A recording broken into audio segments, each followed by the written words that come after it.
favor signify by saying aye. Aye. Wait a second. Going back. Is there any changes to the agenda? No, we did add one citizen comment into the town manager's report relating to the gas line, so that's on the website if you're looking for that. Came in today. I have a chance to get to my Zen mode before I started the meeting here, so sure we get it straight. So we're good. We'll move forward. Next is approval of the consent agenda. I'll move. Second. Seconded. Anything anybody would like to call out? Yes, thank you to the water department, employees recognized in the letters for going above and beyond. And I was also gonna ask if we responded to Mr. Parizo, but I know he's here, so. Says some comments, I'm sure. That was a nice touch, chief. Thank you. Yeah, you're welcome. Yeah. We're trying to have that practice in. Great If we do practice. something extraordinary, need to know about it so we can recognize it. Yeah. Okay. I have a correction to the minutes. It says I left the meeting, and I did not leave the meeting. Want to get credit for the fact. Looked like I didn't stick around for the executive session. No, you left after we went back into the exercise second time, and we turned it off.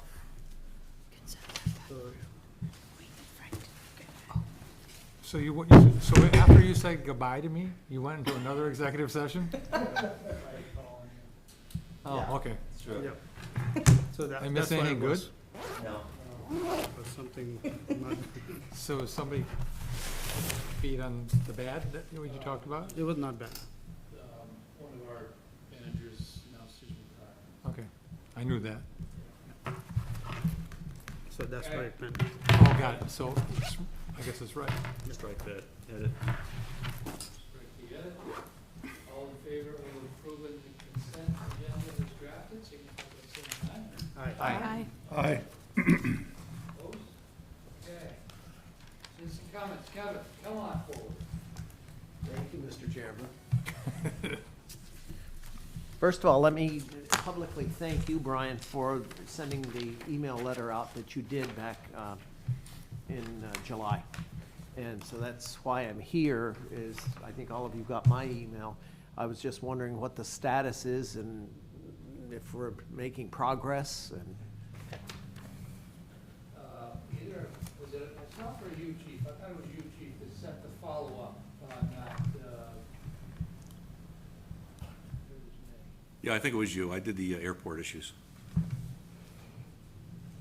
I have not heard back. When you got that, I sent a follow-up, and what was that, a couple weeks ago, maybe? well, the only letter I had was the one that Kathleen had sent me, the CC'd me. No, when you sent me a note, sent Oh. us a note asking, You mean as to what the update was? yes, The 10th, the 10th? yes, of October. Yeah. And what I did, I referenced the pursuance to your letter I of had to sign. July 30th. There was, some missing from last time, so you already signed it. I did. Where? Oh, I don't know. Sorry.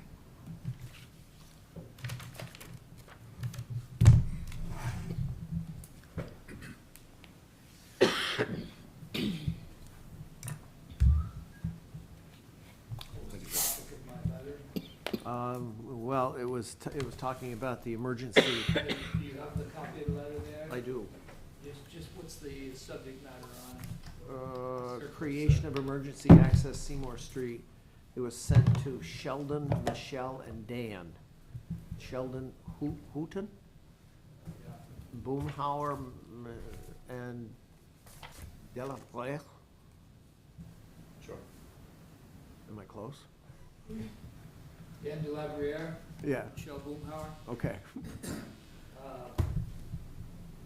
I don't even find, Find your own email. I can't even find the one from Kevin, and I got it, I thought I had done and replied to all, and I will have to apologize because I don't see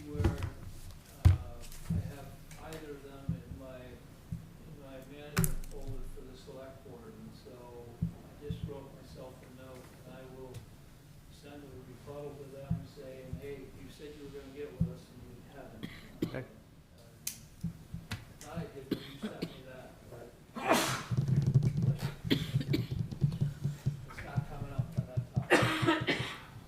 I would have gone back and grabbed the original one and resent it Okay. to the follow-up, so I dropped the ball on that. Well, you just let me know and I'll let the neighbors know and I'll be happy to do that. And again, let all of us in that area know if there's something that we can do that will help. Thought still to find a place to put a railroad crossing for emergency use? And we found one that the one who is worried about it is the head of the rail, program for the state of Vermont. Sure. Dan Gabriel. Okay. He's worried because it's a really hard, he's worried about the safety of it. Mhm. And, that's why I wanted to come here and Yeah. look at it with us, because I think we, kind of unobtrusive and guarded so that as long as we have controls in place, that nobody uses it other than our emergency services, and they're certainly well aware that there's a rail yard there and that it has to be coordinated. Right. But I need to hear, I'd always thought that Vermont Rail was okay with it, but they don't, the state's got the promise there. Okay? On the same line, Steve from County Tire, he approached me yesterday and he said nobody followed through the discussion we had about putting some bumps in front of his store so the water. We're gonna have Emily here later in the meeting, let's Yep. bring that up. Bill Kernan provided those green tubes that are intended to be put out there, filled with material that would direct the stormwater, keep it in the street. Are they, this is there now? Yeah, those They're green. there now, and I think the question is was that the permanent solution? Or No, was no, that- it was just an It's interim. an interim, and so Yeah. we're getting close to where the paving's gonna shut down, so I think he's worried about spring. So, I think that it would be, in some ways, I think it'd be easier for him to wait as long as he's got that interim solution, but it's not a proven solution. In the infrastructure meeting, Emily stated that Seymour Street had come up on her list of things that needed attention in terms of stormwater planning and to address the area where in front of the Asian food store where, you know, the water surges out of the catch basins in big storms. Oh, really? So she's got it on her radar to do something next year, I think. I don't think Steve knows about it, so. Could be. Okay. Do it this week. All right, wonderful. Thank you very much. Thank you. Thank you all. Thank you, Ken. Thanks for the work all of you do for this town. Thank you. Having fun, man? Yeah. Take care, Kevin. Is there anybody else here for something that's not on the agenda? Yep, we'll promote Emily here. Actually, Emily's next on the list. Yep. There's- Okay, give it a second. She'll come up.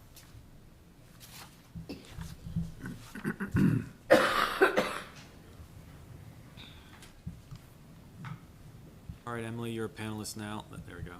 Perfect. Good evening, Emily. There we go. All right. What's that? Good evening. Can you hear us? Our internet is really bad right now, so hopefully we can get through this. To speak to the paving, the intent from DNF was to come back and pave a lip across the entrance, the two entrances to County Tire. The initial request from Steve was to do a pretty aggressive speed bump on their parking lot side, and I don't think that is in the town's best interest, just for liability reasons and for plowing and things of that nature. So I had suggested that we do a lip to at least keep the smaller storms out, and then if he wants to put in temporary speed bumps, similar to what we had on Rogers Road, at least that way he'd be able to move them out of the way for winter plowing, and things of that nature, so that they're not always an obstruction in there.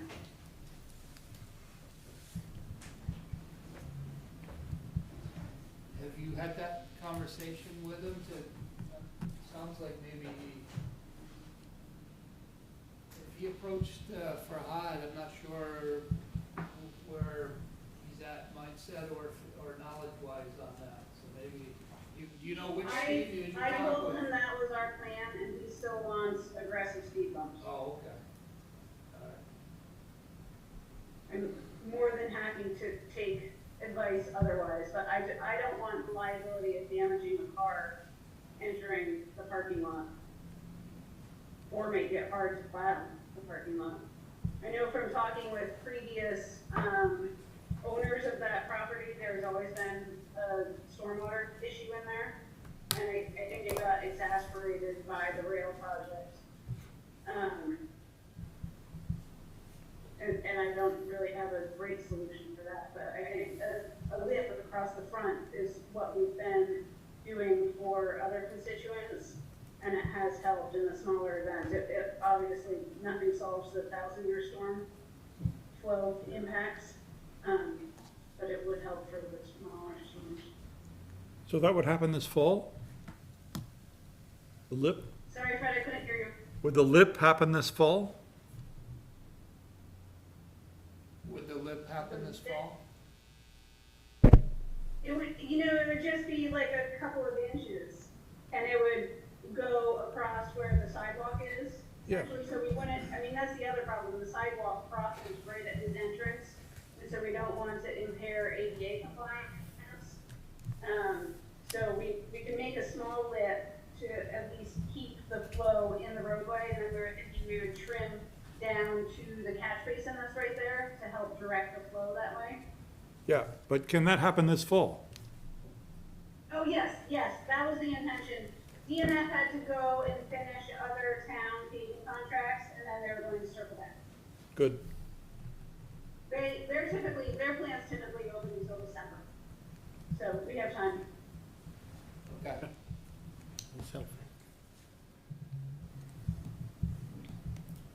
Anything else on that? Any other thoughts? So does everybody go See how that to your works. checkout, and is that the information I booth? think it'll help. I don't know the ultimate solution. I'd like to be able to That's talk what to the rail and get some deep holes drilled into the actual tunnel, but I don't know that they would be Ooh, in support of that. But I think it would help drain that property. push a drain line underneath. Moving on to items on the agenda. We're ready. Okay, we have, Chipman Hill, there is an overhead utility that will be in conflict with the water tank location. So the thought was to get it out to bid so that it can get constructed over this late fall, winter. That way, when we do get the tank out to bid, it's not in conflict and holding up the bigger project. So we put it out to bid, only 2 contractors bid on it. I included the quotes from each, significantly different prices. But the recommendation from the engineer is to go with Champlain Construction for the lump sum cost of $15,850, plus the additional ledge removal item, which is an unknown at this point.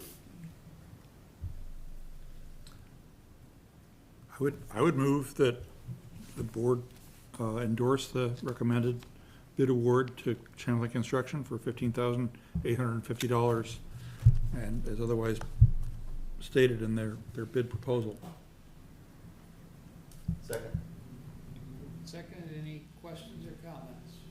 That $500 per cubic yard, right? Is that what it means? So is that how many cubic yards, or is that it? You don't know till you dig. Okay, that's not in the motion, maybe you want to add that, right? Well, I said as otherwise provided in the bid proposal, so it covers that. Oh, I intended it to cover that. Just as easy to read them. you know, I don't think there's a lot of ledge up there, maybe big boulders and stuff, but it's a big glacial, Well, No. boulders count as solid rock excavation once you get to a certain size. yeah. Oh. Right. Okay. Any questions or comments? All in favor signify by saying aye. Aye. Aye. Those opposed? All right. Go ahead. Next up is, just a signatory issue for EWP funding that we received for work in the Middlebury River, to make repairs to the flood wall and also to make some further efforts at the bottom of the grist mill slope. Kathleen was still listed as the, authority, and so we just need to get that switched over, to my name or somebody else's to be the official designated signatory so that we can advance that project. Emily, what is EWP, and is this just for the flood project on the Middlebury River? It is Emergency Watershed Planning? Program. I think it's program. Okay. But it's a grant that I applied for, to help assist with the funding for the work in the river. So this is Middlebury River, okay, thank you. Yep. I have a question. Is that, are we doing that now because we don't have anybody that can sign for it?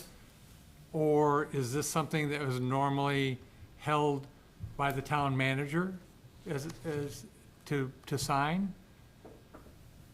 So Kathleen and I have had all of these in her name, and so as they come up, but we tried to catch them in advance of her departure. But a few of them we're realizing after the fact we didn't catch in time, so this is one of those. Okay, so it's, I think typically it is, I mean, I don't know that it matters, it just has to be somebody who's intimately involved with the project, so when the paperwork and things come through, the person's aware of what's going on. okay, my only question for that is, we've got a new town manager coming on, and I don't want to be stripping the new town manager of things that a town manager would normally do before they arrive, because he agreed to the contract, understanding that. Yeah, So I wouldn't want to take anything from that position if, and my concern would be whether this is a matter of internal controls for purposes of audit and spending money.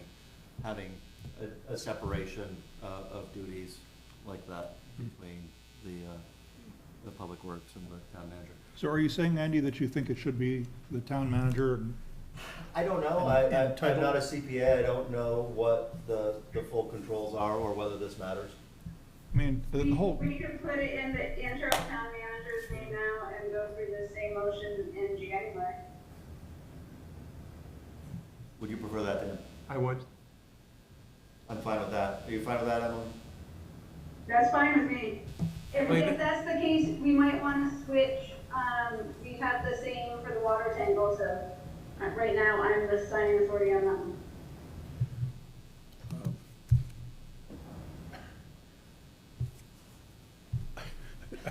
I'm not worried about anything, but. you know, I'm not worried about it either. Our town charter is pretty clear that, you know, only the select board has to do everything relating to department heads through the manager. Right. And if that becomes some other factor someday, I think we just should be consistent about it. And I'm sorry if it's a added nuisance for you, Emily, to take something up to Tom and say, Tom, sign this, or whatever. But that's been our structure, I think, because of the charter. I'm fine with that. I'm fine with that. Are you gonna move it? Sure, you No, want well- to name Chief Hanley? Yeah. Okay. So I move to authorize interim town manager Chief Hanley to serve as the signatory for EWP funding on behalf of the town of Middlebury. Second. Seconder. Any other questions on that? All in favor signify by saying aye. Aye. Opposed? And did we need to change another one, Emily, you're saying? A water tank? We'll have to change the Northern Borders, regional planning, or regional commission, that grant is now, I'm the one signing it. So we'll have to get Tom. We can only have 2 people with access to the website. So we'll have to, so right now it's me and Dana. So we'll have to Right. release Dana, get Tom, and then get him permission. Oh, jeez. Sounds like the next meeting. More public Yeah. bureaucracy than I thought. All right, let's move on to Maple Broadband then. Okay, Maple Broadband, so I've been meeting with them, trying to determine a adequate hub location, for their services. And we initially located 5 sites within the community that they essentially need to be able to transfer data in 2 directions from the site to be an adequate location. And so of the initial 5 sites that I proposed, we narrowed it down to 3. With the packet includes the locations. 1 is behind the police station. 1 would be on the northern side of Mary Hogan Drive. It would be on school property, but it's in the section of the property that we have the easement on, and I contacted the school. They were going to take it to their board, but so far they're in support of it. And then the 3rd location, sort of forgetting the 3rd. Behind the swimming pool. The Memorial Sports Center. But that one has issues with actual infrastructure. It would be more expensive to get the information going both ways from there. And it would take up valuable parking spaces. So at this point, we're just looking for support for, I guess the way we did it, infrastructure, just ranked them to, just so that we could advance them. But it was, I believe 415 is what we came up with as the priority list. And then I guess if I hear your support, then I'll circle back with the school for that location to make sure we can move it forward. There's a grant round coming out this late winter, early spring. So ideally, we'll have a place lined up for them for that time frame. Once they get the funding, then they'll be able to advance it forward. We had a bit more conversation at the infrastructure committee level about the number 1 choice, the Mary Hogan Drive, setting it back a little further and landscaping it. It's the interest of the rec park. But without getting into the weeds on that, I think Emily heard that, and Ellie DeVillers, who we talked with at the infrastructure meeting, heard that. So I would move to support the proposed list of possible location priorities for a future Maple Broadband infrastructure hub as recommended. Second. Yeah, Okay, any questions or comments on it? And there is some record testimony about the visible issue with the highly visible spot for the first choice. They talked to the school buildings and grounds person. When it gets to the school board level, there are other opinions that may come in about the aesthetics of things from our experience with working with the school board on a rec park lease. But, you know, Okay. I think that's a good place. It's just, it needs to look nice. It's not a very big thing. It's a very small pedestal. Really central to town. It's supposed to be a hub. And if it doesn't work out, the police want it to work out. All right? Any questions or comments? All in favor, signify by saying aye. Aye. Opposed? Okay, next is geotechnical engineering. Oh, yeah, so Middlebury State Park Project put out an RFQ to get a geotechnical engineer on board in advance of the actual engineering. And we only received 1 proposal from Atlantic Testing Laboratories for $8,182.50. And we do have some funds allocated in the capital funds from the past 2 years. And so they're hoping to use that money to pay for it.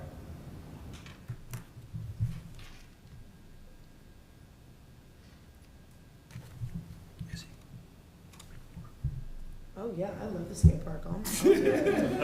I move to approve the proposed agreement submitted by Atlantic Testing Laboratories for geotechnical exploration work for the Middlebury Skate Park project for $8,182.50. Second. Second, is this because there's a lot of concrete in one of these, or why? It's a heavy loading of those skateboards, you know, and geotechnical. Yeah, it's a lot of backgrounding for a skate park, I think. Well, yeah, it feels like a lot of engineering. Yeah. Any other questions or comments? All in favor, signify by saying aye. Aye. Aye. Any opposed? Okay. Culvert drainage on Swale on North Pleasant Street. Yeah, so, I've been working with the Vermont Disaster Relief Fund to get different residents, grant funding for damages that were incurred during the various storm events that we've had. And so there's a family at 94 North Pleasant Street that have had a slope failure adjacent to their property. And they had been struggling with getting a contractor in. They had contacted quite a few from the list that I had originally given DDRF, and nobody was able to do it, or their equipment was not large enough to do the job. And so they did reach out to Champlain Construction, who gave them a quote. Well, they've started working out there now. So I asked Champlain to give us a quote. We have a failed culvert just upstream of the property. It's a concrete culvert that the end section has separated, and there's a significant sinkhole developed just inside of the head wall, adjacent to the roadway. So I asked for a quote while we're there on site to repair that. It's beyond the scope of what our highway crew can do. So I figured it would save mobilization and traffic control costs, which are being applied to the other project. So I did not go through the full procurement process, but the homeowner did go through the procurement process.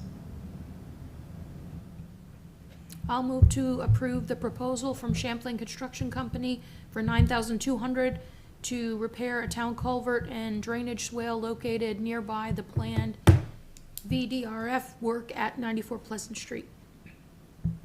Second? Seconded. Any questions on this? Hearing none, all in favor, signify by saying aye. Aye. Aye. Any opposed? Okay. Before you head out, your internet Hang seemed on, to get better. before we move on, David, I think that is not the correct quote for the, Yeah, I for thought the it was culvert. 12,000 something. That's for the property owner next door. Apologies. Okay. I'll only open up the document here unless you have it there. It's, But I have, the culvert is, Oh. it's a total of $17,000. Oh, it's the second, it's the Right. second. And a culvert. Yeah. Okay. I'll amend my motion to accept the contract from Champlain Construction for $17,040. Still have a second, do right. Yep. we? Okay, all in favor? Aye. Aye. Before you head out, do you know if we still have ashlar blocks in the town dump? They Yes. moved a bunch there, we do? Yeah.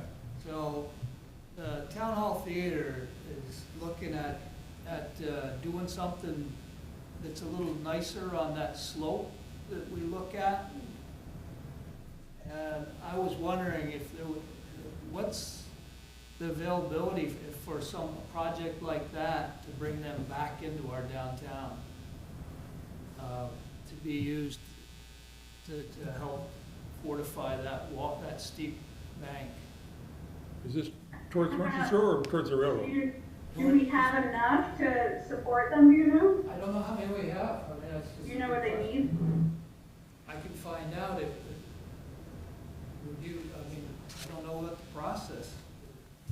So, I drove out to, I didn't obviously count, but I drove out to Wright Park the other day, and I noticed there are still a couple of piles of the ashlar blocks at the stump dump, so I don't know how many there are and how many they need, but there are some there. I mean, would we be There are, yeah, I mean, we had used them on that slide at High Street, and then when we brought the larger stone in, we removed them. There are quite a few in there, my recollection. would that be something that we would support? So this is on the river side of the Town Hall Theater's building? I don't think she knows, Brian knows. Yeah, from between the Town Hall Theater and the railroad on the riverside, In the back, yeah. in the back, where it's that steep back. I would defer to Emily as to what's appropriate there, Yeah. and it might be nice to Offline. save a few of those for future town use. I'll take a look. I mean, they do come in, they are extremely useful to the highway crew for emergencies like the slide at High Street. So I wouldn't want to give them all up, but I can definitely look at what we have back there and what the slope would actually need. Okay. I'm not sure the exact, they're working with Red Loaf on how to design that. Originally, they were gonna plant just a lot of low row and shrubs, but I think they realized that they could do something that would look nicer and probably be more fortified, so. Okay. It'd be kinda cool if we have some available to have those back in our downtown. Tie it in historically, maybe. It's not like the backside of that is something that's right, See it. highly visible from, I like to do that. well, from across the river. Well, from the library and everything. Okay, You're gonna look, any kind of rock, what's that? any kind of rock stabilization on the slope would look fine. I mean, I'm gonna defer to Emily. Yeah. Perfect. You want to staff this, as you say. So, I have a quick Guess question something for for Emily. We had the water shut off at the store about 12 days ago, on October 10th, you did. We had no water for a day, but when the water came back on, every single time I turn it on, there's a blast of air that comes through the faucet, and it continues. And the water is very cloudy, it never used to be. I thought Still, it will go away in a couple of days, but I can leave the tap on for half hour, it still comes very cloudy for some reason. And once in a while, the blast is so loud that I'm afraid that something's gonna break there. Is that from when they did the valve replacement on Middle Road North? I believe so, October 10th, they did work and Yeah, okay. Yeah, have you run it without screens on your faucet? Sometimes you have to flush it for quite a while sometimes. no, It might be harder in the store because you're probably, usually through a vast number of hose spigot is ideal. Emily, does he need to pull the screens off from those faucets? If you could, it would help. Or do you have an outdoor spigot that you could run? I do have an outdoor spigot, but I ran this I would- faucet before I would for run the it through there bathroom. because that will clear the air out better. I did run the two faucets for about half hour each, Oh. and let it run, even the hot water also. But especially in the morning when I first go in, it just a huge blast of air comes on. So I didn't know if it's I something can serious. leave a note for the water department to come talk to you, if it helps. Okay, that's great. Typically, it's just a matter of flushing it though. Okay. Thank you. Yes? I think that's all we got tonight, Emily, thanks. Thanks, Emily. Okay, thanks. Dave? Okay, so this is just, we discussed this last week. This was an assignment from June, given to the Policy Review Committee that they approved in September. We reviewed it in more detail at the last meeting, I should say, and a couple of comments from the Select Board members that you can see highlighted in yellow there. I know Fred had a couple thoughts, and I think it might have come from somebody else as well. So what you see there, a slight change in that definition of value. Fred, you had mentioned reversionary rights when possible, and mentioning being clear about seeking input from staff. So it's just a reflection of the comments from the last meeting. I think you did a great job. Thanks, Fred.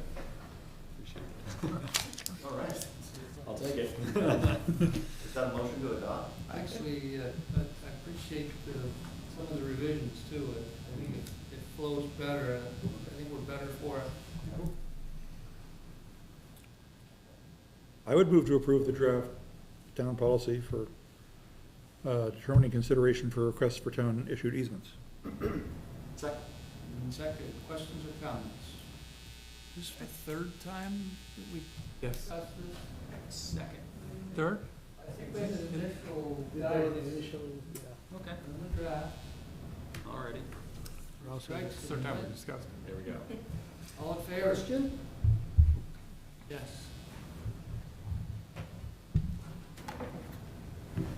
I'm just wondering how much this policy is going to tie the hands of this and future select boards, in that it says clearly that you have to treat all easements the same. So far, the town has given easements away, has asked the taxpayers to basically subsidize them, and so this is what's going to take place in the future, it seems. Is that correct? Not necessarily. There's a procedure, and this incorporates, among the things, the very thing that you've advocated for, consideration of fair market value. So this was in part a response to what you raised, but there, we get requests for easements for all kinds. And yes, the board wants to be consistent with past practice out of fairness, but you've added the thing that you advocated. But if it also says you treat them all the same, and I was just you looking can't for, change, I just don't understand. How does it change? What's different? here's where it says that when facts of a proposed easement reasonably match those of a previous town-issued easement, the select board will seek to set consideration in line with those previous easements. There's nothing that says that absolutely everything has to be the same. When you have two fairly identical ones, it would make sense that we would be, that we would treat them similarly if all of the facts are the same, but I mean, David advised us that the town attorney said we ought to practice at least some modicum of consistency. Mhm. Yeah. and then we You know, try so to we're do that trying to do both of that, and there's things that will come up that we can't foresee, you know, and there's enough language in here that enables us to consider value even beyond fair market value.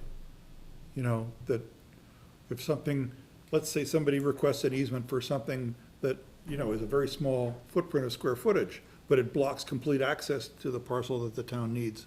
Beyond that, or, I mean, there's stuff that comes up that you can't think of all the things that will come up. So there's flexibility in this, and that's what I like about the way David wrote it. I it's think, actually very good. and I think the advantage to this is, as the board changes, there's a consistent policy, procedure, guidelines for future boards to consider the same types of things going forward. So I think it's good. Thank you. I think we voted. Yeah, we have a motion and a second. Any other comments, questions? It's up in the audience. All in favor signify by saying aye. Aye. Aye. Any opposed? Okay. Jen? If you want to stick on the gas topic and take Mike first, I'm here all night. Okay. Oh, okay. Let's keep them on. Minimize Let's that. separate the two, go ahead. Don't stick me in the middle of this.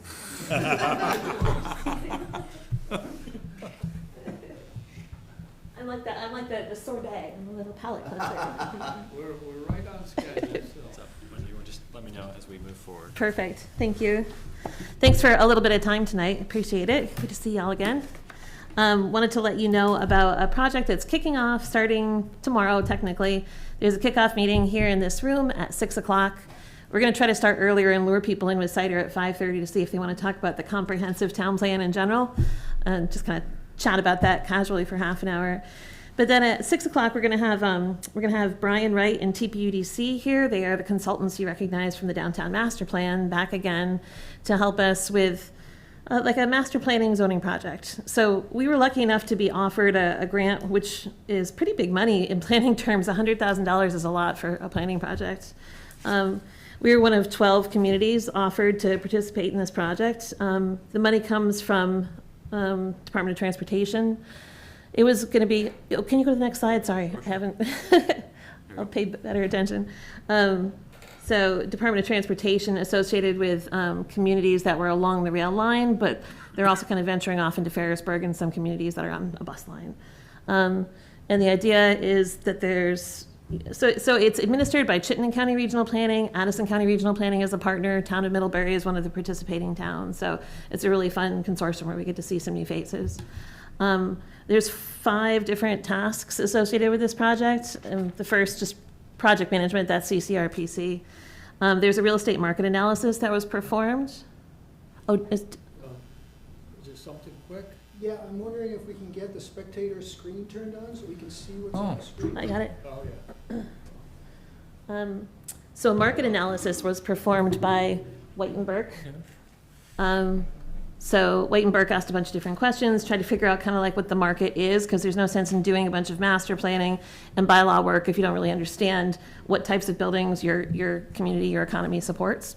So that'll inform the process. $100,000 for task 3, which is transit-oriented development, master planning, and municipal bylaw updates. So we'll talk about that in a second, what that means in a little more detail. Task 4 is a ridership demand analysis, just to see who's riding the train, who could potentially ride the train if they change the schedule some. How do we integrate with bus service? Why is there no Uber to pick people up? All of those important questions that really help buck up the transit aspect of this. And then task 5, if you want to go forward 2 slides, David. Yep. Task 5 is something else we might need you to weigh in on at the end of the project. They're going to try to get all those different towns together and develop a financial plan and governance structure. So CCRPC has a lot of contacts within Department of Transportation. If you think about it, Burlington is the only MSA, so they always have access to transportation funds that we don't. So they're really good at tapping really bizarre sources of funding, like the ones that funded this. So maybe they can get us, help us set up financing vehicles or hook us up with grants to help fund the implementation of some of these ideas. What is MSA? Yes, thank you. I'm sorry. Metropolitan Statistical Area. Thank you, Fred. What is it? Metropolitan Statistical Area. I wrote down all the acronyms in your brief right there and looked them all up. I'm sorry, I'm talking fast and with acronyms. Yeah, sorry, it's the world. But you just threw a new one, so. Yeah, it's like a little different life up in Chittenden County. They have access to all these transportation funds because they're big enough to qualify as a metropolitan statistical area, so they're the spoiled child of Vermont for sure. So another acronym on the next slide here, transit-oriented development, just 1 second on that. The idea, transit-oriented development promotes a sort more city style of growth where you integrate your land development with your transport service. I mean, ideally, it's a city with, subways and transit like that. But this is a really fun opportunity to try to take a rural community and try to retrofit that to sort of an urban living experience, which I think would appeal to a lot of people around here. So, does the entire project hinge on whether or not we can get that train to run more than twice a day? No, not at all. It just so happens that this sort of compact vertical style of development that would support transit-oriented development kind of overlaps with what we wanted anyway, according to the Downtown Master Plan and conversations we've had since. So we're just kind of piggybacking on the idea. So whether the transit comes in or not isn't going to be I don't want to say our problem. It's not going to be a deal killer at the end because we'll still. Transit, like we talked earlier, is both bus and trains. And the idea of enabling much more density and higher level buildings and so forth, how would that feel to people in Middlebury, and would it economically work in a way and to help pay for some of the additional transit services, whether bus or train to Burlington and so forth. Yeah. Right? So that's what this is about. And as one of our planning commission members, really restated to the board the other day, like if we can reduce our reliance on vehicles, then that's a good thing too. So here we are using planning and zoning to try to reduce our reliance on vehicles. So thanks, Fred. I say things fast and you slow it down when you need to, so thank you. Well, I sense that we went faster for some of these. I appreciate it. Catch up with. So next slide. This one or the previous? This one or the next one. Yeah, they're all, no, go ahead, please. Yep.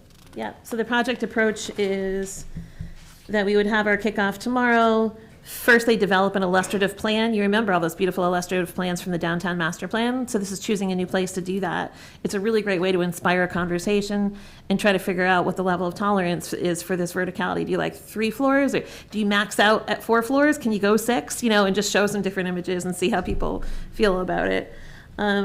And then theoretically, well, not theoretically, absolutely, this consultant will go and develop a new code based on this vision. So excited to have Brian doing this because he's the code master. He can just look at something and get a vibe for the feel of something and just translate it into code. He does a lot of form-based codes.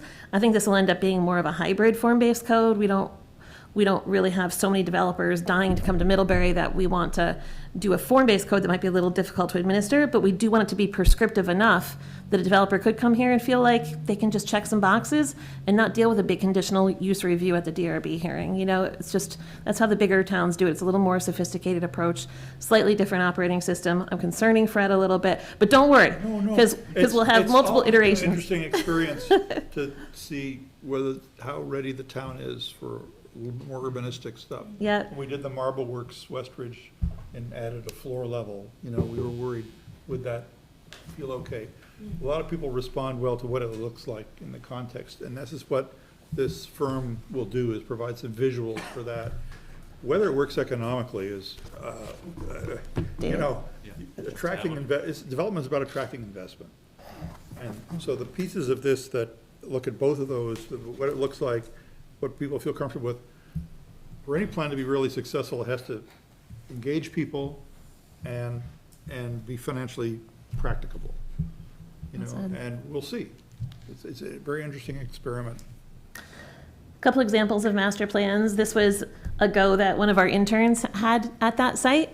There have been several classes that have invited me to little symposiums, the little report out sessions at the end of the semester to show what they've done at the site. A lot of interest in that area over the past couple years. Next slide. And these are some of the master plans that TPUDC has done for, that's the EDI site in the left-hand corner that you recognize. And the right is, more of a full neighborhood scale master plan. So we'll probably see something a little like the one on the right. Moving ahead.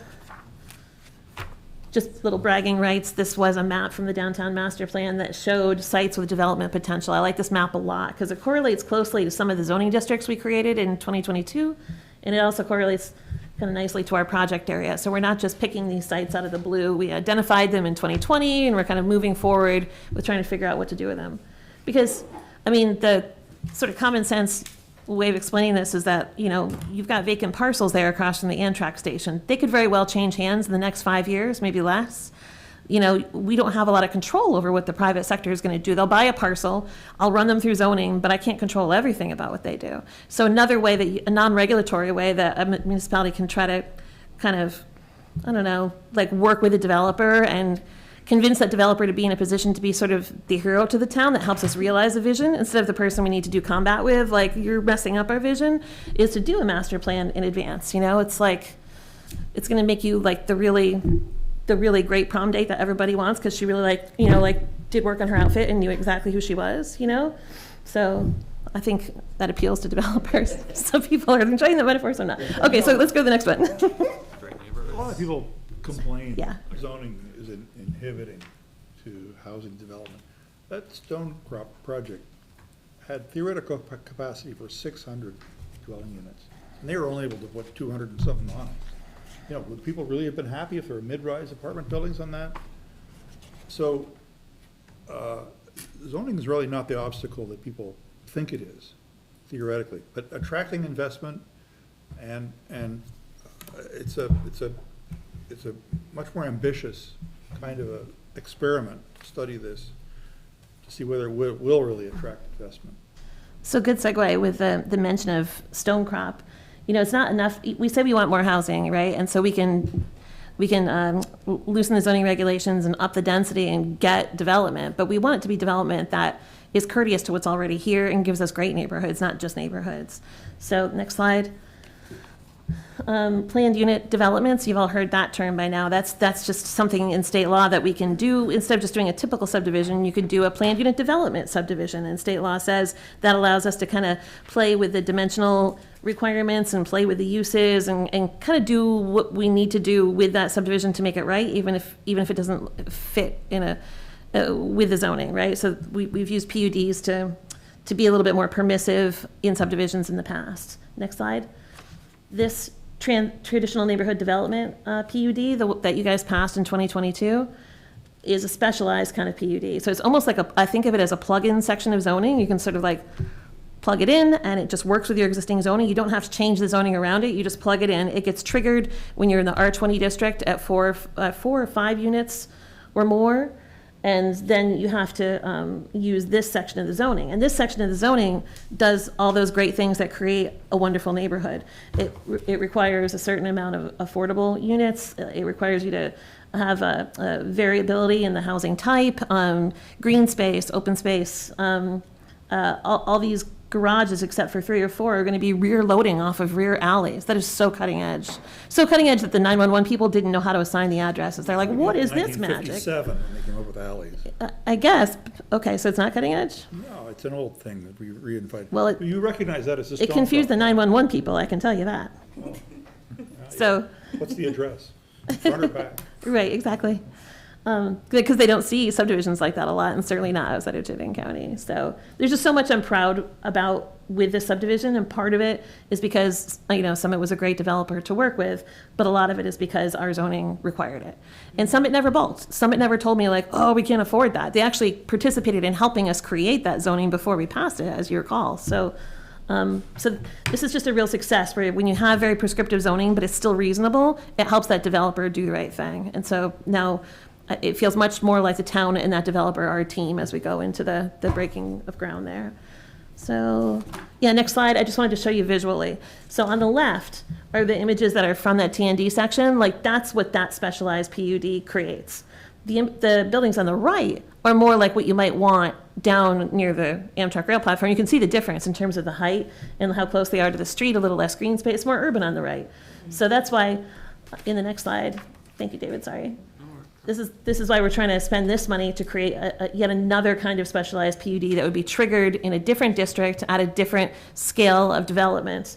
That would be the new transit-oriented development PUD. So this would be a separate section of our zoning code that gives you maybe different height allowance, different ways to do if you're in proximity to transit reserve. Absolutely. And it would be triggered in certain districts at a certain scale of density, like 4 or 5 units or something like that. You know, even though this is for reasons of responding to what the grant offered, focused on a particular study area, there's no reason why we couldn't borrow from what we learned from this to make more of the community transit friendly. Sure. So I think whatever we learn from this ought to be able to be usable through the planned unit development provision in the zoning elsewhere in town.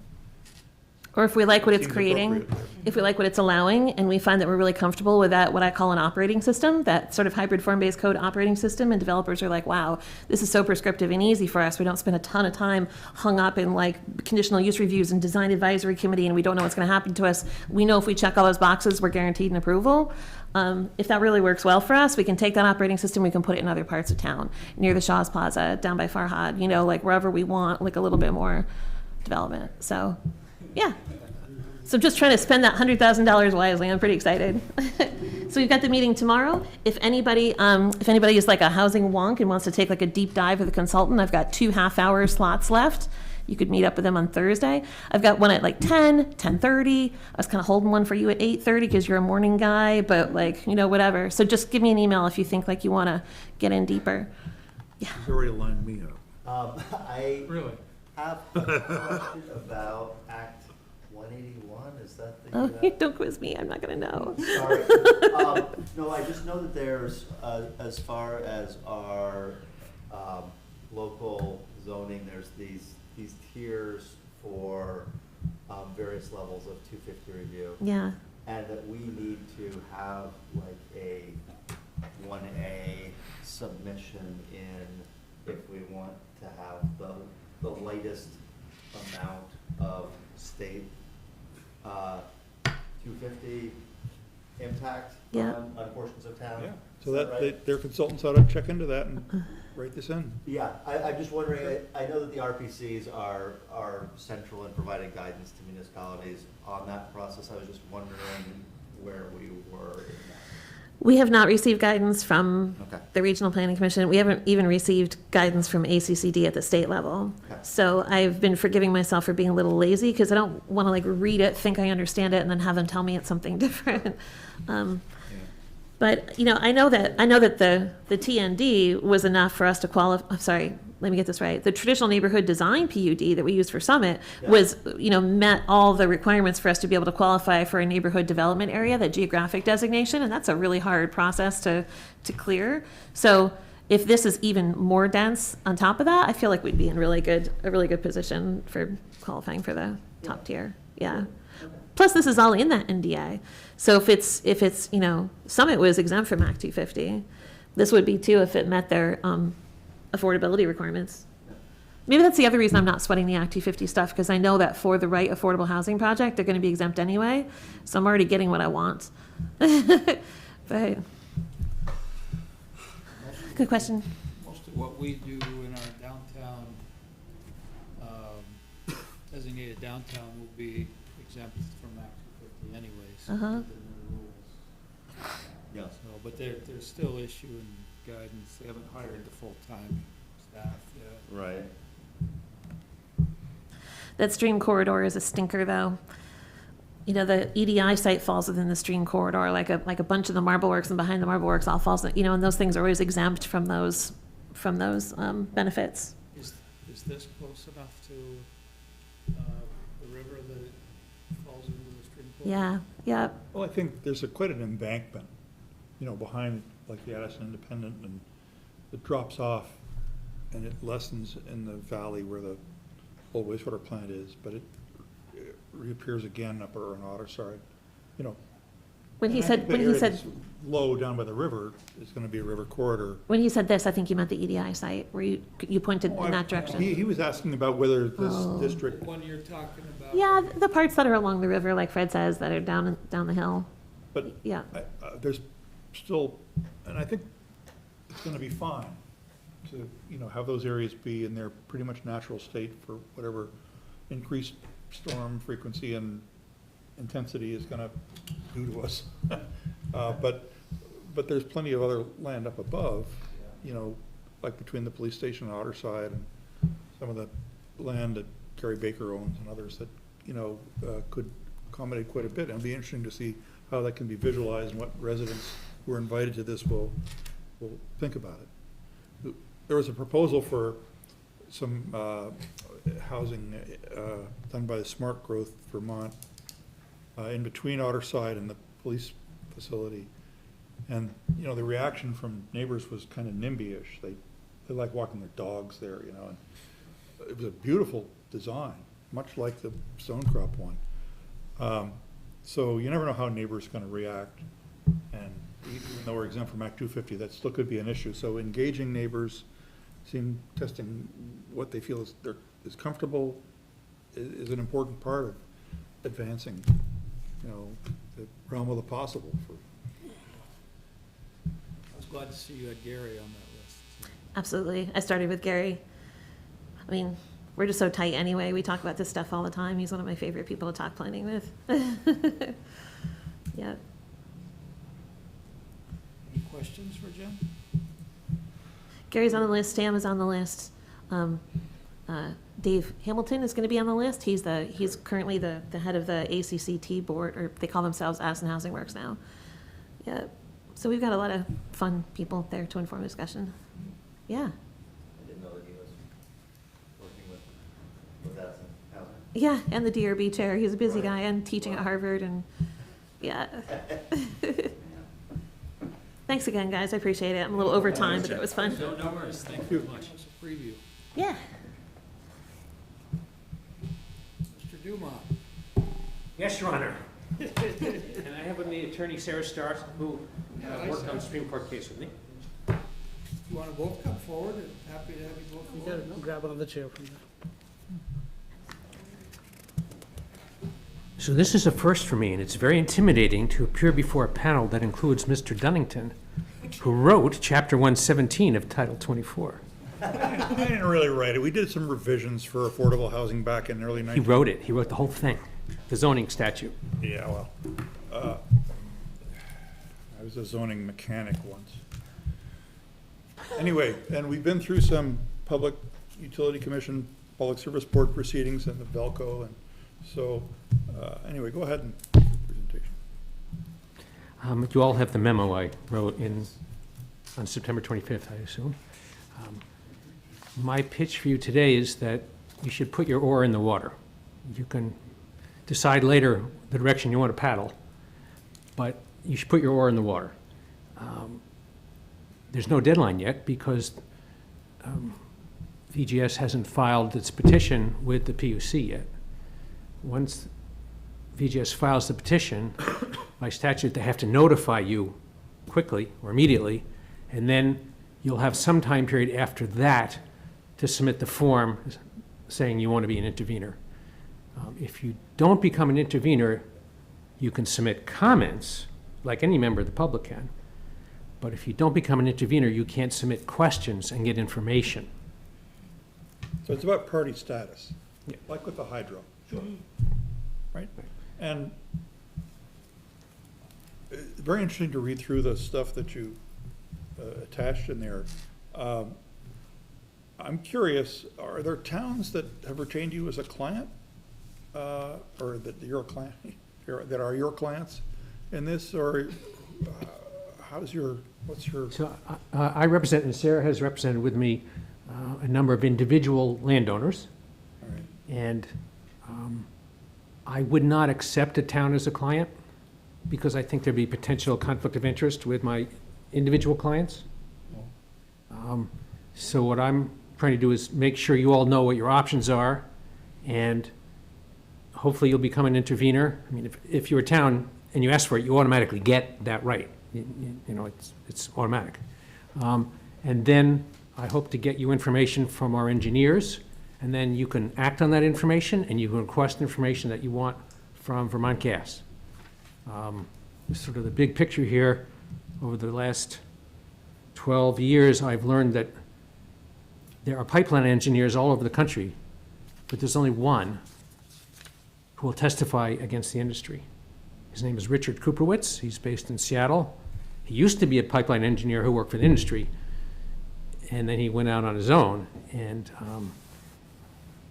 he's working with us on this, and he is prepared to, he's planning to testify when we have hearings, and I would, share his information with you as well as information from the engineer we have been working with, who's a Vermont engineer, who's a forensic engineer, and his name is Greg Liebert, and what I provided links to his testimony.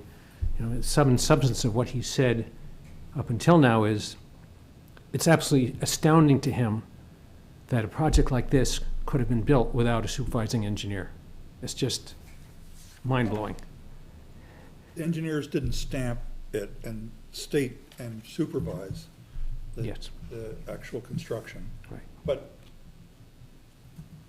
Vermont Gas has been providing service in Vermont for 70 or 60 years or something like that, including a lot of lines that are on utility rights-of-way, Velco rights-of-way. And I'm not aware that there's been a catastrophic disaster. So we would all be aware of it. Well, yeah, I know you, if there was one, you would have brought it out. But, so they, in this case where you pointed out this deficiency of not having a supervising engineer, that's potentially serious. But I think the town of Middlebury ought to be a party to follow along, because the consequences of Vermont Gas not getting a certificate of public good ultimately potentially are significant. A lot of people in Middlebury use natural gas in Middlebury College. businesses. They rely upon it, and if this ever worked out to somehow require some change in that, that would be pretty significant for the community. So being able to follow along and understand what's happening, I think, is in the town's interest. I'm not sure that we're necessarily where Yeah, I wouldn't expect you you to be. are, or Yeah, some people are yeah. who really would rather just see Vermont Gas disappear. It was interesting in reading through all the stuff that was linked, with with your expert's testimony, and some of that is pretty meaty stuff. I mean, he linked the construction contract that Vermont Gas had with Clough Harbor, at least the draft contract. It wasn't signed, but that's like 388 pages.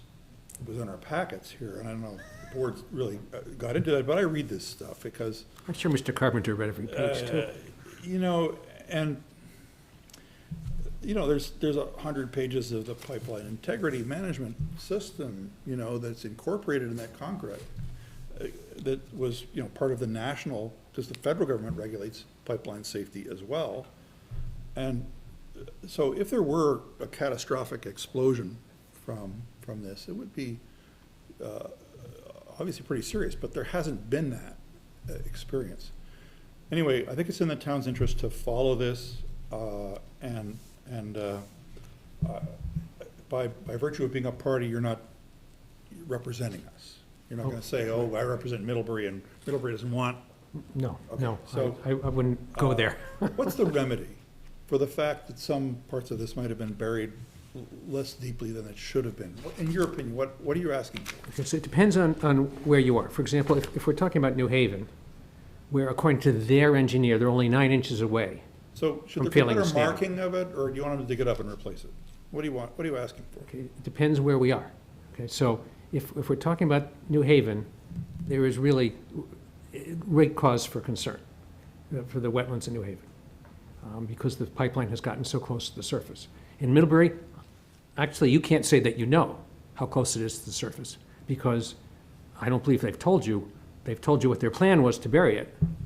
But one of the things I've suggested that each town do is say, we want to know the current depth of cover in our town of the pipeline. So that's the first thing I would think, that you would want to know.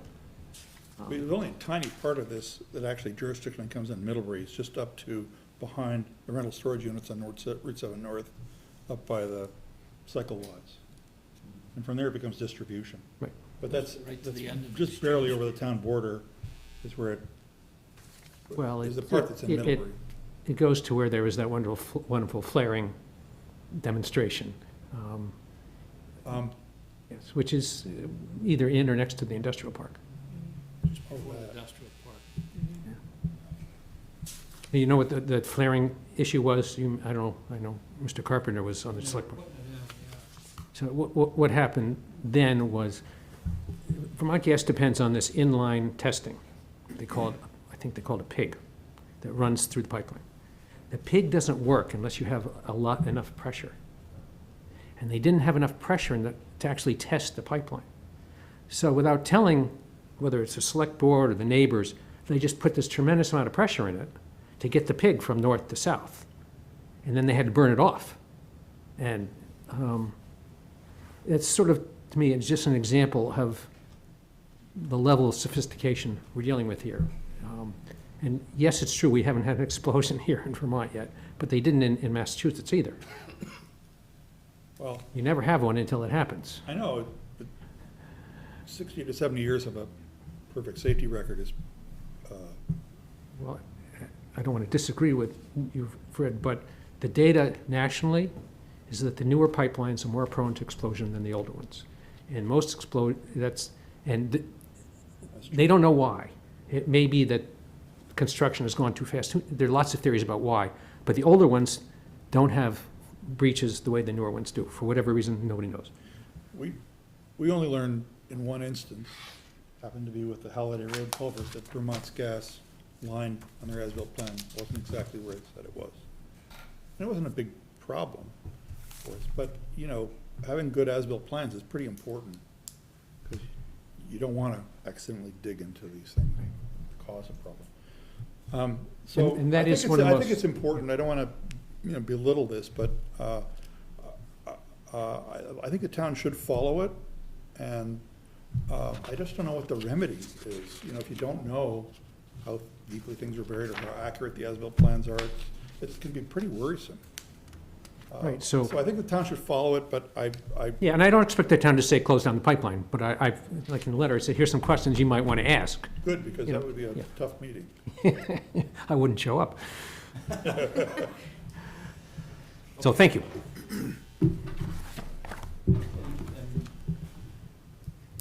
By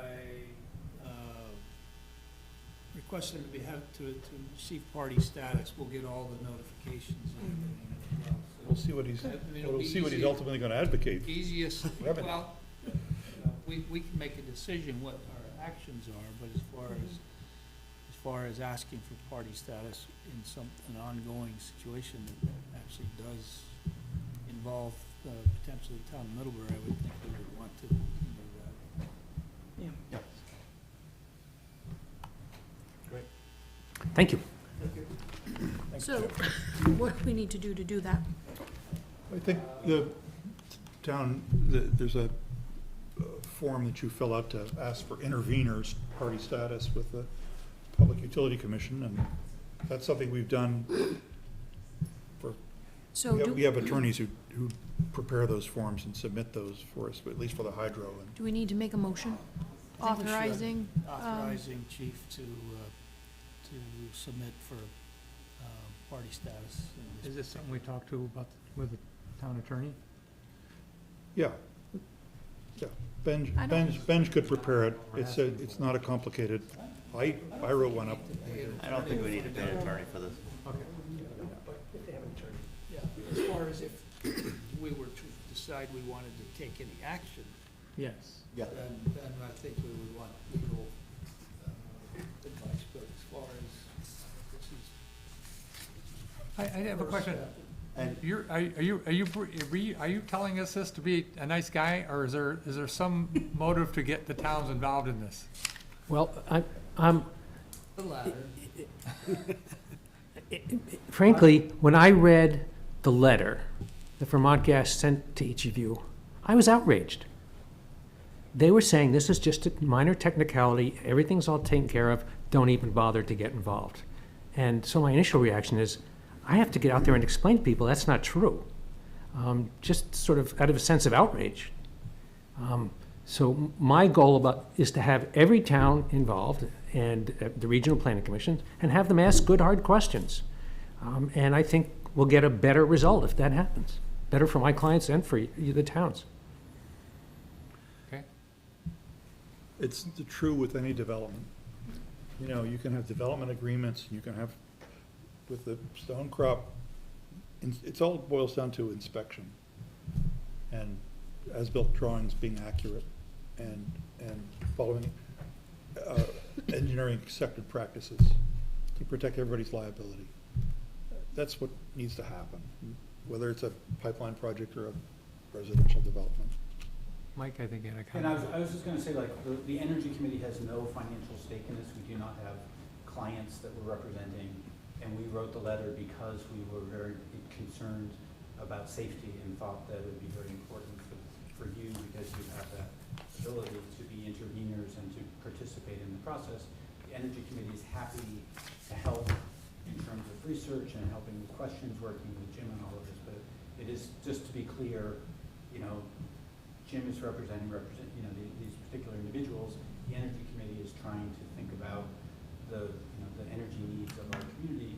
As we said in our letter, there are issues, like if it fails, that's a disaster for our community. And so making sure that it's safe is not just an issue of like a catastrophe where people are dying, but it's also if the pipeline gets shut down because it has failed, even without a catastrophe, people are not going to have gas to their homes, to their businesses. Well, yeah, getting the gas shut down or coming to some point where we don't have gas in this town would be absolutely devastating to this town, because all of our industries in college are running on gas. Well, and there's no going back. You know there's going back. There's no going back, but there's going forward. Right. Going forward is going to be ultimately a safer system. weaning ourselves off of this altogether. You know, but that's a different. Well, that's a Again, you 100-year project. you have to have some faith that Vermont Gas has been doing this for 60-plus years. And their contract, which is in your packet, if you click through that and get the 388-page draft contract between Vermont Gas and Clough Harbor, you can see that Vermont Gas paid $8.25 million for engineering to try to make this engineered and safe. And then, There's a significant investment they made Well, I don't think for any for company is this. gonna. So you have to have some reliance on that. So yes, the potential is alarming if there's an explosion, but there hasn't been one. And they spent a lot of money on it. They tried to do it and they have a lot of experience. So that's kind of where it sits. And what the Public Utility Commission is going to do about this, I have no idea. our I would expert, just say that you are correct. I mean, the analogy that I would use is Boeing. So Boeing used to be safety first. Yeah. And I had no qualms whatsoever about getting on an airplane that was made by Boeing. And the culture changed, things changed. And so the past doesn't predict the future anymore in terms of safety. So I think it's your obligation to look hard at what's actually happening. And go if you ahead. read the Supreme Court's decision, what the Supreme Court ruled was that Vermont Gas went ahead and made changes without authorization and then asked for forgiveness later and, Well, that's a you know, Vermont, that's a spent more Vermont money. tradition. Sorry? Right, and it's a bad tradition. I know it is. I'm just saying.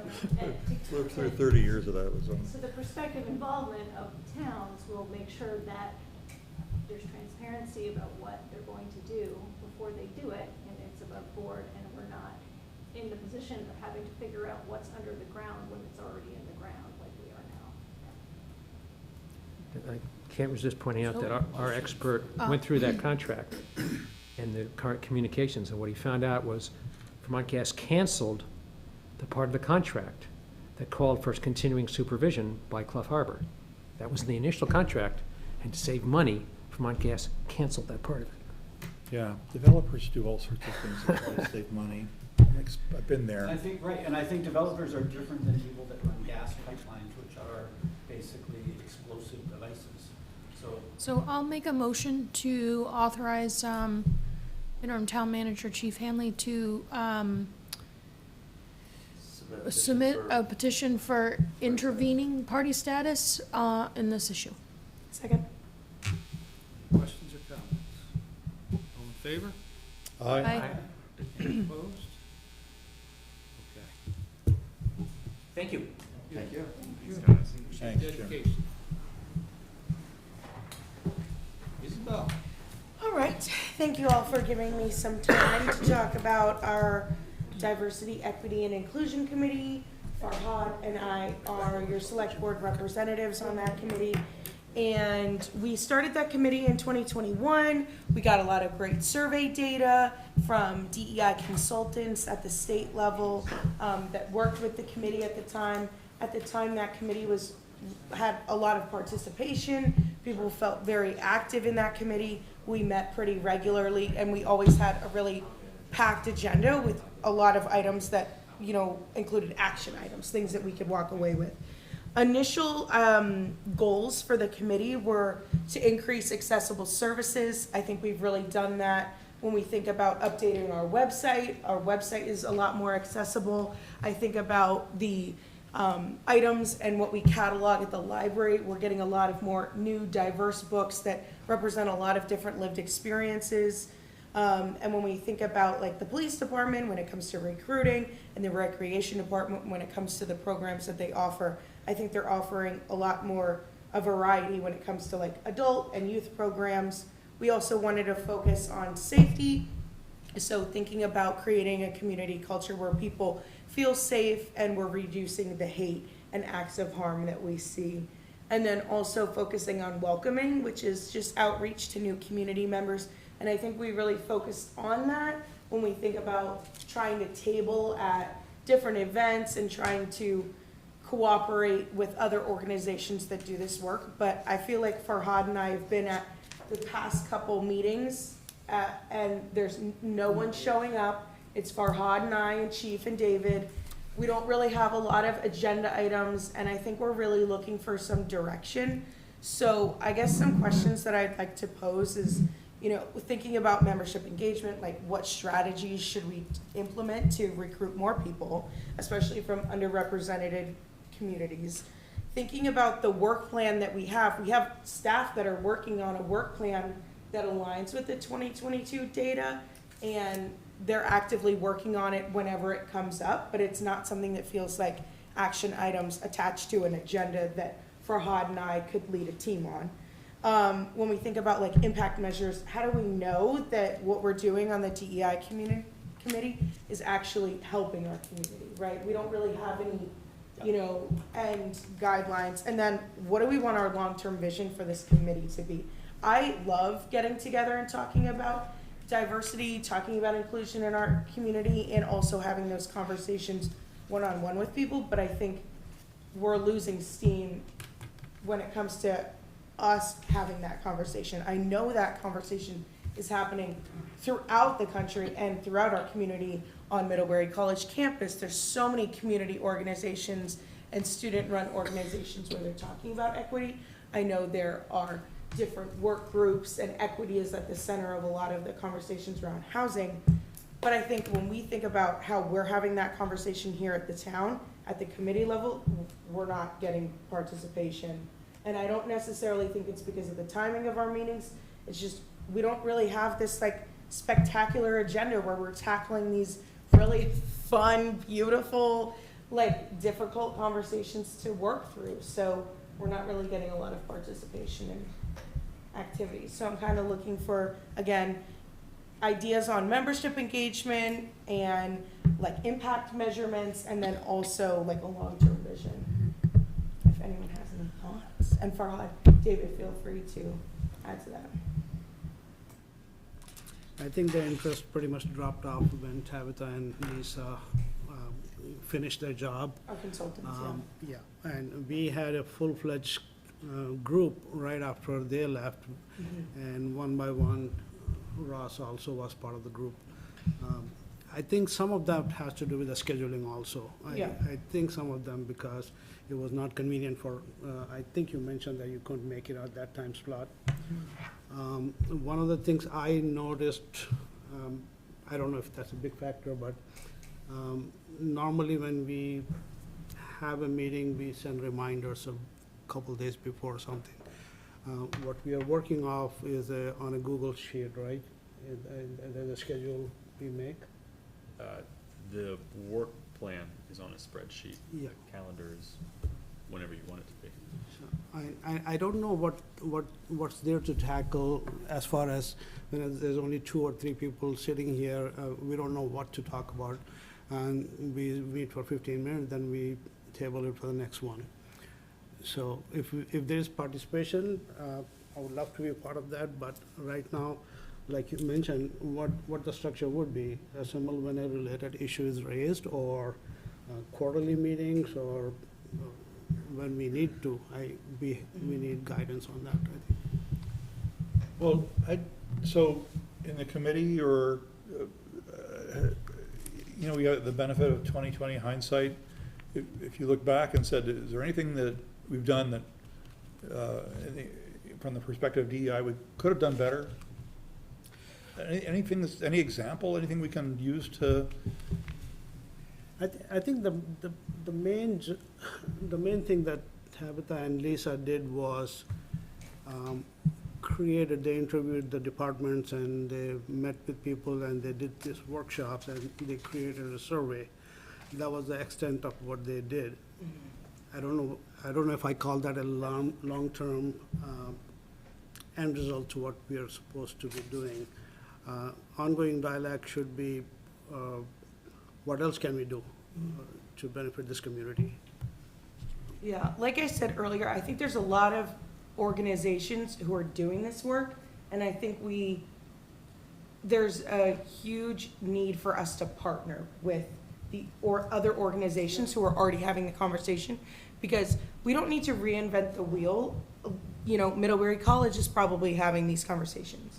Like I said, housing's having these conversations. So I don't see Farhad and I as necessarily the experts to lead the conversation, but I wonder how through partnerships we could promote the work that's already being done elsewhere and make sure that maybe we have memberships from our departments, membership from our select board, attending other meetings. And then, I don't know, maybe at some point we host something, right? And we are able to talk about equity and inclusion in our community. But I think for right now, there are people who are leaders in this conversation, and instead of paying consultants again, right, us just tapping into those partnerships, I think is something that we didn't do that we could do moving forward. Ross? Correct me if I'm mistaken, but I think the consultants in their report, they provided some next steps and suggestions of things the town could do. Have we done all those things? So when you say, have you done all those things, is just, are you talking about the group or the town doing something? Both, I guess. I mean, have the suggestions from the report been implemented? Yeah, so we created a work plan with the 2022 data and recommendations, and it's on an Excel sheet. I was trying to look at a past DEI note to find it, but it's kind of stuff that when we're working on another project, we can kind of put that equity lens on. All the things that were like, if you can implement it now, do these things, I think we have, right? We've made our website a lot more accessible. We've looked at our hiring practices and made changes where, you know, it feels like we weren't as equitable as we could. But I think when we think about like building our Stonecrop Meadow project, like there were ideas that we could have implemented to talk about equity and inclusion and affordability. And I think we went into that conversation with that lens as well. So it was more, some of them were like, do them now, and some were, when the project arises relevant to this, think about this. Okay. So, and that's in that Excel sheet, but I couldn't find it.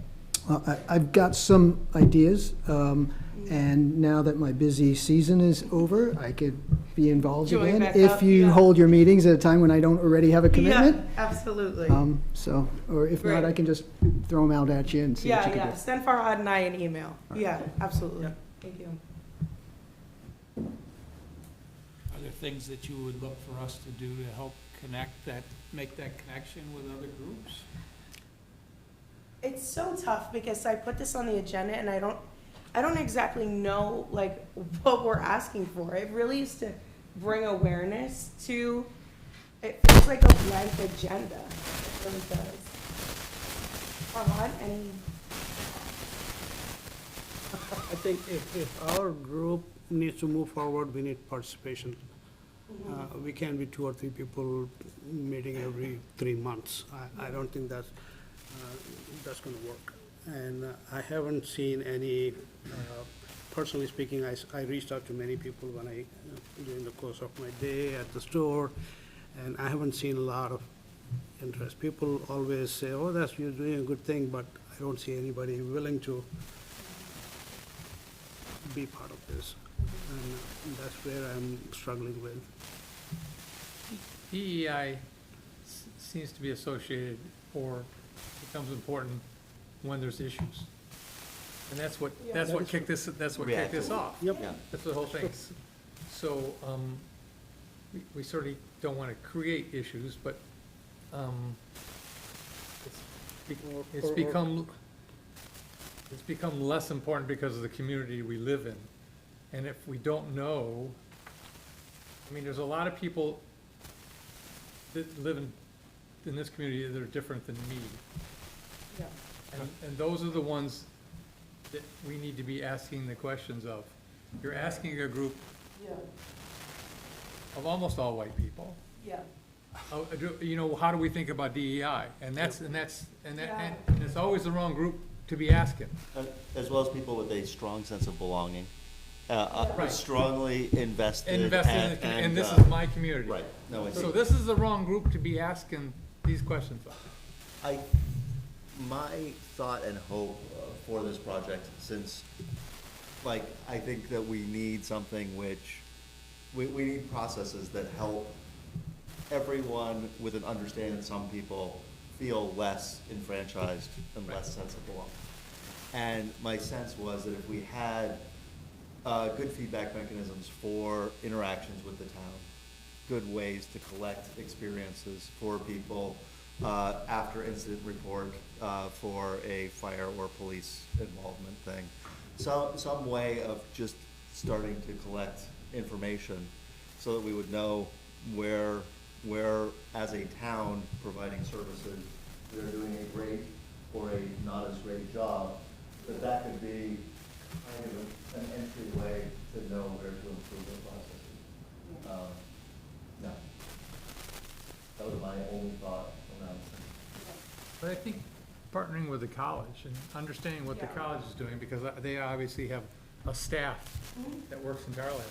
So But they also work with a much more diverse group. Yeah, they There's do. an active student body there, and Right. they have issues also happens there. We don't come across that much Right. in our town business. Yeah. So, yeah.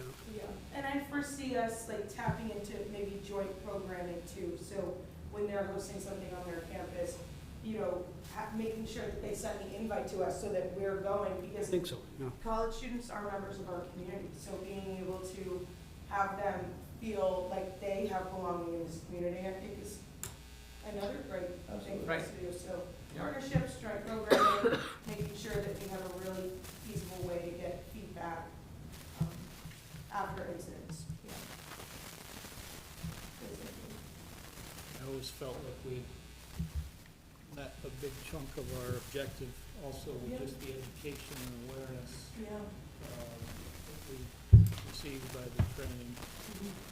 I do feel like if we're not currently linked in with the efforts at the college, then that's certainly a population that would give us feedback of experiences within the town.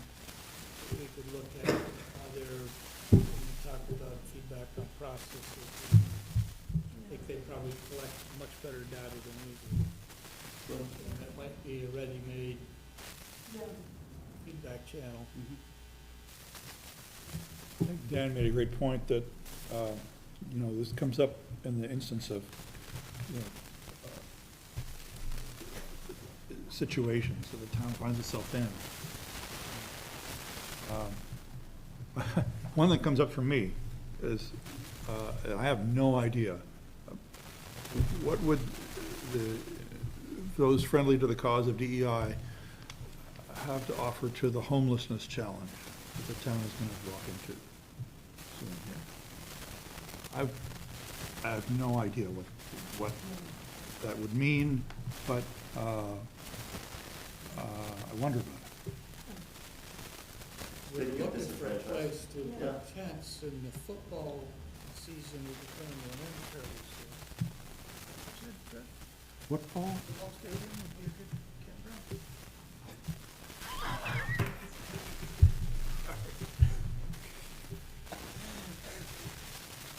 Okay, I think we've got some notes to work on, at least for the next agenda.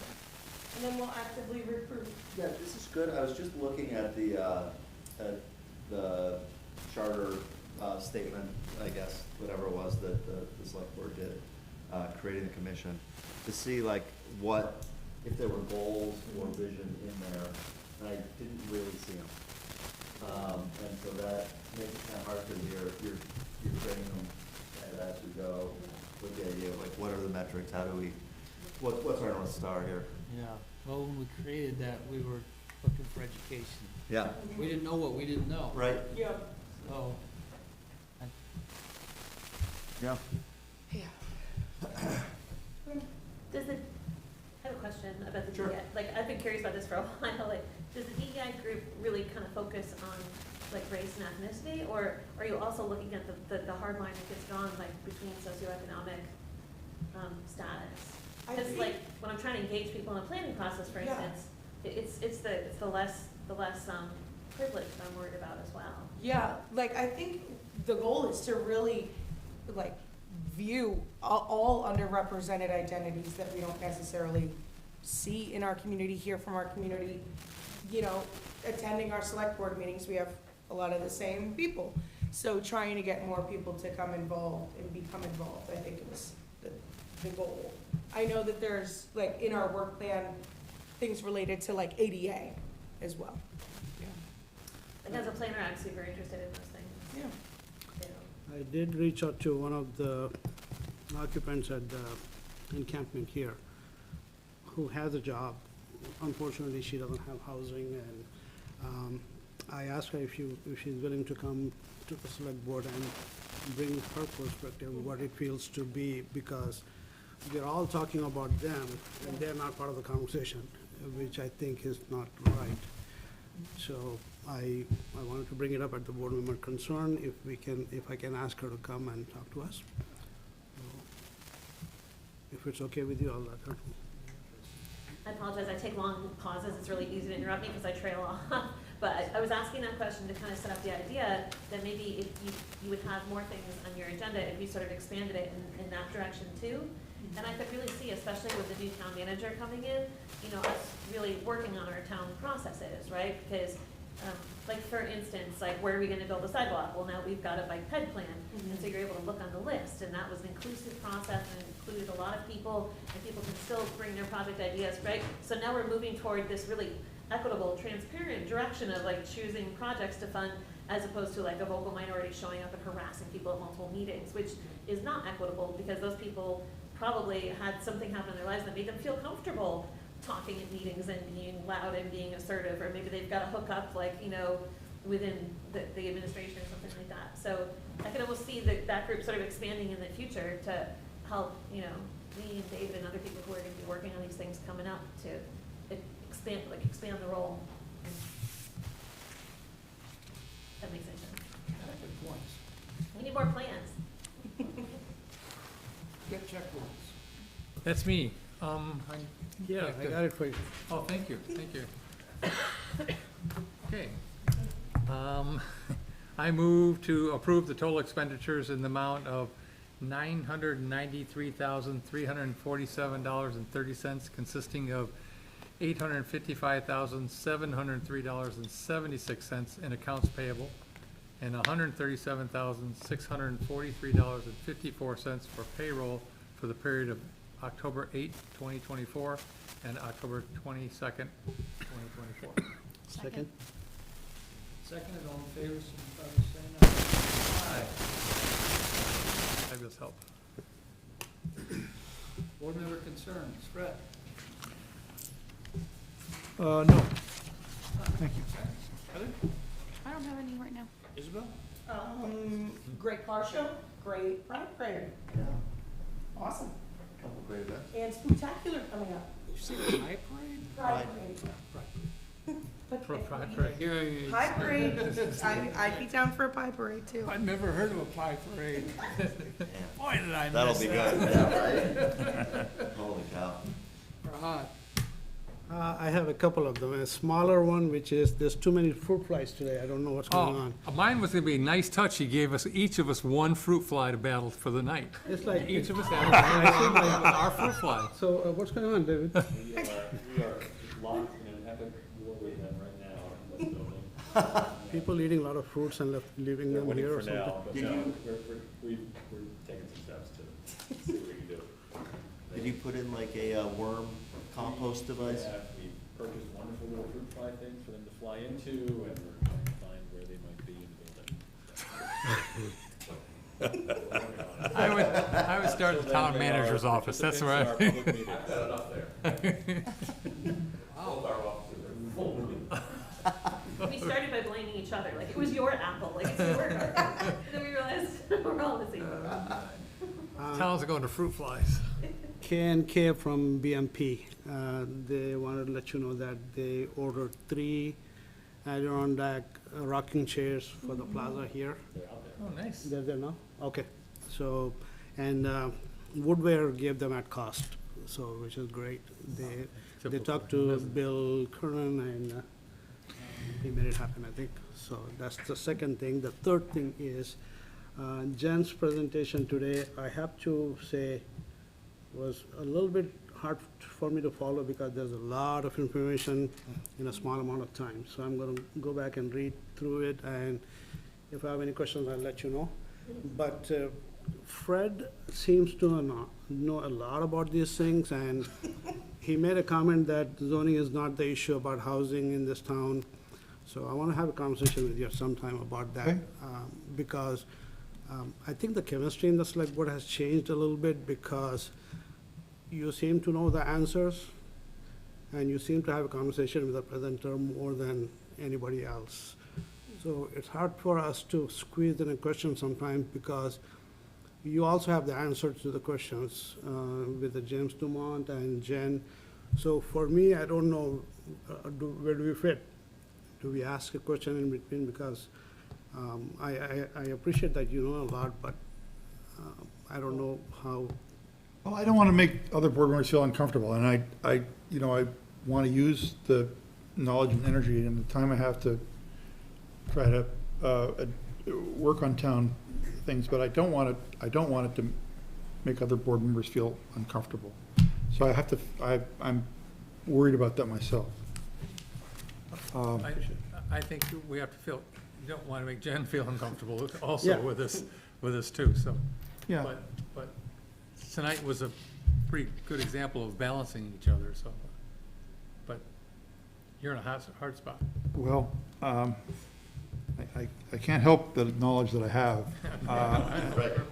It's an occupational hazard. If we were doing airplanes, I could really help you out here or something. It's also awkward for me because I don't come see you that often. Yeah, I was gonna say, you need to come visit us more often. I'd like to. You yeah. need to, periodically, you need to come here. We need Like to see I'm you. dropping like a giant pizza on you, you know. Well, yes, We need to start with some personal care. Oh crap, what's happening, so, yeah. Well, I think Just come see us. there's a very big project going on in the update of the town plan that Yes. it's a big thing when it arrives at your doorstep. It's gonna be a lot, so warming them up to what the progress is would be pretty important. Yeah.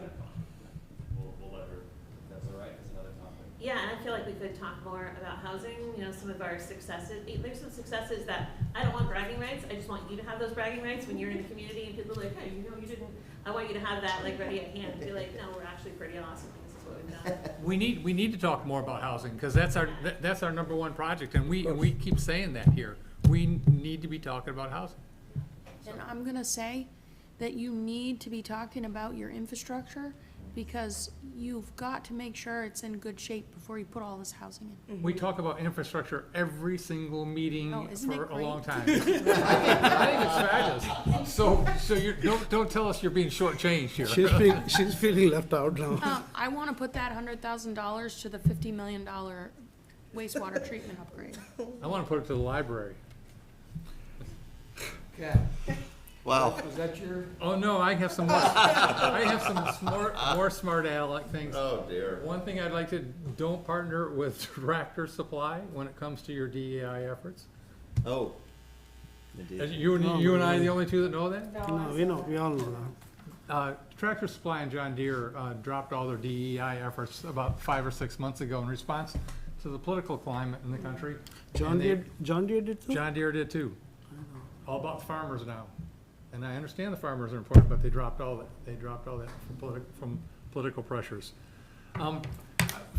I wanted, Fred, I thought you brought up a really interesting point tonight with the gas, and I was waiting for them to leave. Gas explosions and gas things get really big news because they blow up. How many houses and how many buildings and how many people have been killed by the infrastructure of electricity distribution in this country compared to gas? It's probably at 10,000 to 1 or even more. I know it. And we don't hear about that. I know. Yeah. But I thought your point was really, really, really good about that. It's not something, 70 years of proven safety, but when it goes big time. But we have houses that burn down here in the state on a monthly basis. Electrical fires. Because of electrical distributions. Yep. So. I'm not trying to belittle or belate or lower this thing, and I don't need more conversation because it's late. Call me. We're gonna have a really interesting and probably more than an hour long second bite at the encampment policy meeting tomorrow, midday, in this very room. That is likely to be a very interesting conversation. What time is it? It's 11:30. I attended the last housing task force meeting at United Way, and again, just blown away by the energy and compassion of that group of people.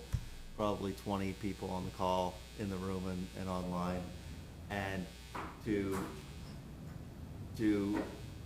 pour your energy and your heart into folks that are in such a bad place day after day is something I could not do. I know that about myself, and I need more comfort in my life than that. Anyway, it'll be an interesting conversation for sure. I got shoes on today. And Jen, your meeting tomorrow, who do you want, who is supposed to be showing up to that? I mean, is it, who do you need to have there? Oh, at the kickoff meeting? Yes. I don't know, like whoever's interested in learning more about the project. I kind of stole his thunder tonight by kind of walking you through it. Yeah. It's gonna be a lot like tonight's presentation, only better because it's him. Okay. So, Okay, are you expecting town folk to show up, or has it been advertised that I much? actually, I flyered that whole neighborhood, so it's either gonna go really well or really bad. So Yeah. I flyered that whole neighborhood. I tried to make really clear in the poster that there's nothing happening to them, you know, but that it's like a visioning, casual sort of session. So I'm hoping that people show up. I really trust Brian's facilitation skills. He could handle whatever energy is in the room. Right. And on Thursday, you're looking to meet with some select board members? Is that No, the they've plan? already, she's Yeah, already and done that. actually, I don't know if you're free tomorrow night. Like, that would be perfect for anyone who felt like I went like a little fast tonight, That was because the Brian. appointment she was talking about. I can make it tomorrow, but That'd be Thursday great. I won't be able to. You said there's something that says Thursday. Yeah, so Thursday is an opportunity for people who want to take a deep dive and talk one-on-one with the consultant about their ideas for that site or what they visualize for housing in downtown, you know, so everyone's going to be at a different place along the spectrum, so I just didn't want people who want to get some like more intense questions answered skipped over. So Fred was the first to sign up. We've got Fred down for an hour. If anybody else, you know, is at that level of wanting to get deep, I got some spots around 10:30. Otherwise, we'll sit around and I'll talk to them. But, you know, like I've also like, you know, invited other people who are like in the affordable housing arena. And then landowner Gary. And tomorrow's here, right? Yeah, tomorrow's here, 6 o'clock. 6 o'clock's kind of early. Hopefully you're done at work. Where are they doing it Thursday? Yeah, Thursday I'll be here in the conference room. Yep. I don't know, shoot me a note in the morning and I'll take a look and see if I can do 8:30. Yeah. That's the time you said. Yep, that one's open for sure. This one doesn't have a location. Do we have an executive session? There's no location. Briefly. Okay. I need somebody to bring us into executive session. Move to enter into executive session with the inclusion of interim town manager and assistant town manager related to the evaluation of a public officer or employee as allowed under Title I, Section 313A3. All in favor, signify by saying aye. Aye. Any opposed?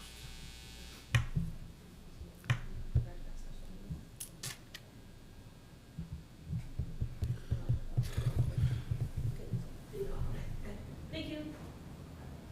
Thank you. I apologize, I didn't catch this. I made the You motion. did, and somebody seconded. Somebody did. Yeah, somebody. Somebody, just right now, some.